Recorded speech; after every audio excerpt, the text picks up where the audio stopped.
Jeg kom i lære hernede ved Paus værktøjsfabrik, da jeg synes, det var mega spændende det med maskiner og få lov til at arbejde i metal og materialer og bruge hænderne. Det var mega interessant. Det vi leder efter ved unge mennesker, det er jo der unge mennesker, der har en hurtig knallert, eller der kan lide at skrue i deres forældres plæneklipper. Du ved, der ligesom er nysgerrig på at arbejde med værktøj og teknik.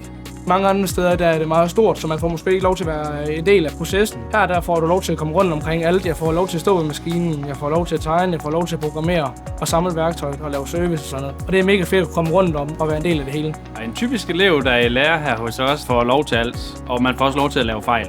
Fordi at hvis man skal lære noget her, så er man også nødt til lige at vide, hvad gjorde jeg forkert. Altså indtil videre har det været mega spændende, synes jeg. Man har fået lov til at prøve en hel del. Og lige så meget, at de folk, der er her hernede med det, de har så meget viden. De lærer meget fra sig, og det er mega fedt, synes jeg. Uanset om du er lærling eller hvad man er herude, så er vi alle sammen på samme niveau. Vi hygger os rigtig meget herude sammen. Vi spiser alle sammen frokost sammen, og der er kun et niveau herude, og det er et fælles niveau. Og man får lov til rigtig mange ting, og jeg synes, at himlen er høj herude. Der er plads til os alle sammen. Jeg vil i hvert fald anbefale til mange, fordi der er ikke så mange, der kender det. Men det er egentlig mega fedt fag for dem, der lige går og skruer lidt derhjemme og synes, det er lidt fedt det der med maskiner og arbejde.